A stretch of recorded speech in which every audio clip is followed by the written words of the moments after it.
Hello everyone, and welcome to another development update for Shadow Heroes Vengeance in Flames, where you get all the behind-the-scenes access to all the things we're currently working on the game.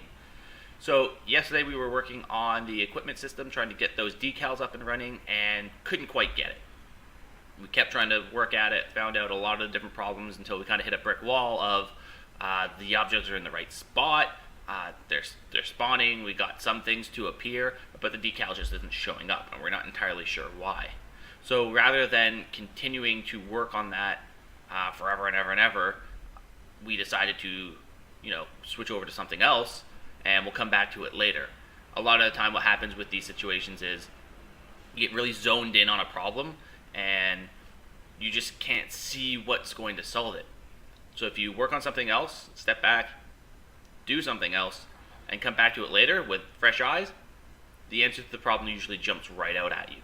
So that's what we're doing right now. We'll come back to the whole decal situation later. In the meantime, I continued some work on the level that we were working on before. That's the Refugee Camp. And inside the Refugee Camp, we've added a couple more things. So let me switch over to that right now. And here we go. So the Refugee Camp, you can see our mountain range is still there, but the scene's gotten a little bit more filled in. There's trees in the background inside of here. There's a couple more post-process effects going on as well to kind of blend everything together. And I'll show you exactly what it looks like without them as well. Really does a lot to help make the scene look better. But we filled in some of the refugee area. It's not just a couple tents anymore. Well, it's the same amount of tents actually, but because there's more stuff going on inside of here, it looks a little bit better. We've got some clotheslines. These will eventually be animated. Right now they're just very stiff. There's no wind or anything here. It's a quiet day. Some firewood. Now some logs for sitting, barrels and crates. This is going to be where a fire pit's going to be. It's just kind of a marker right now. Something as a placeholder. They had to get here some way, so we have a little wagon. I guess horses go up front, that type of thing. But yeah, we got this, we got all of our trees. The shoreline here needs a little bit of work. It's just kind of straight to grass, and there should be some kind of in between the grass and the water. Ideally there would be anyway, and right now there isn't. You're not actually going to be able to see this part down here, right at the very, very end. So,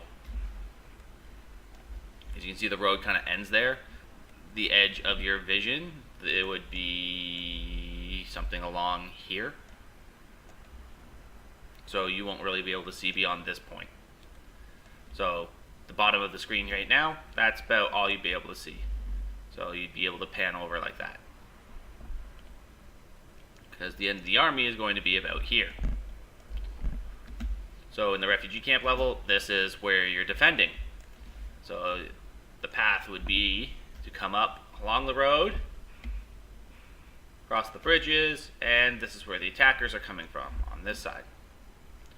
So, in terms of the trees and the whole process that we have set up for it, we did a couple of things here to kind of optimize it. These are set up using the foliage system that is built into Unreal, which basically lets you plant and seed these types of things. So you can paint them on really, really quickly. So they actually are painted onto the land. They will not paint onto the road. I believe not. Let me try it, because I have not tried painting onto the road. Oh, yep, I guess they will. So much for that. I guess I didn't actually define. Yeah, I'd have to put in the generated layer here. If I put in the generated layer, it'll only paint on wherever there's grass and rock and that type of stuff, and it wouldn't be able to paint on the road. So, yeah. So, that's kind of what's going on with there. We have a different type. You'll notice that the scene is a little bit softer. And if you notice, kind of like around these trees up in the top right, as you move, things get a little bit softer, a little bit blurry. We got some motion blur and that type of stuff going on as well. And even these clouds over here are a bit softer, and you get this being blurred together a little bit to make it look a little bit more like water. This is because primarily different anti-aliasing method. Right now we're using temporal anti-aliasing. If we go over the FXAA, things get sharper. So this doesn't look quite as nice. It doesn't have that motion to it. And if we move around, you see that because there's so much transparencies in the tree, in all the tree leaves and everything actually, that they really jitter, and it just doesn't look that good. So that's why we switched over to temporal anti-aliasing as well, because that makes the water look much better, especially down here. Actually makes it look a little bit more like water. You can see that it's still just the same images, but the post-processing effects all together really help this scene.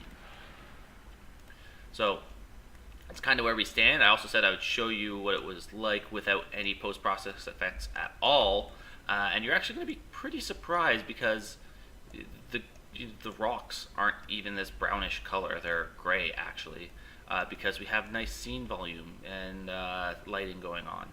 So let me just find where that option is. I have it right in front of me. So this is what the scene looks like without any post-process effects. It's just disabled, which doesn't look that great, as you can see. It's super bright, kind of blown out. It's almost super saturated. It's not that great, so that's why I turn this on. It really adds a lot of volume and lighting to the scene properly anyway. So that's where we stand right now. If you guys want to see anything else inside of this level, actually, let me know. Give me some suggestions of what you would add to it, and we'll see what we can do. We'll see if we can add your ideas into the levels. As I go and make more of these levels and progress throughout the campaign, let me know what you want to see inside of them. What would be your ideas for what levels we should be putting together? What are some of the ideas that you have for some landscapes and some different scenes? Let me know, and maybe we can make them like that. And you can have your ideas put inside the game if you want. So yeah, that's where we stand right now. And leave a comment.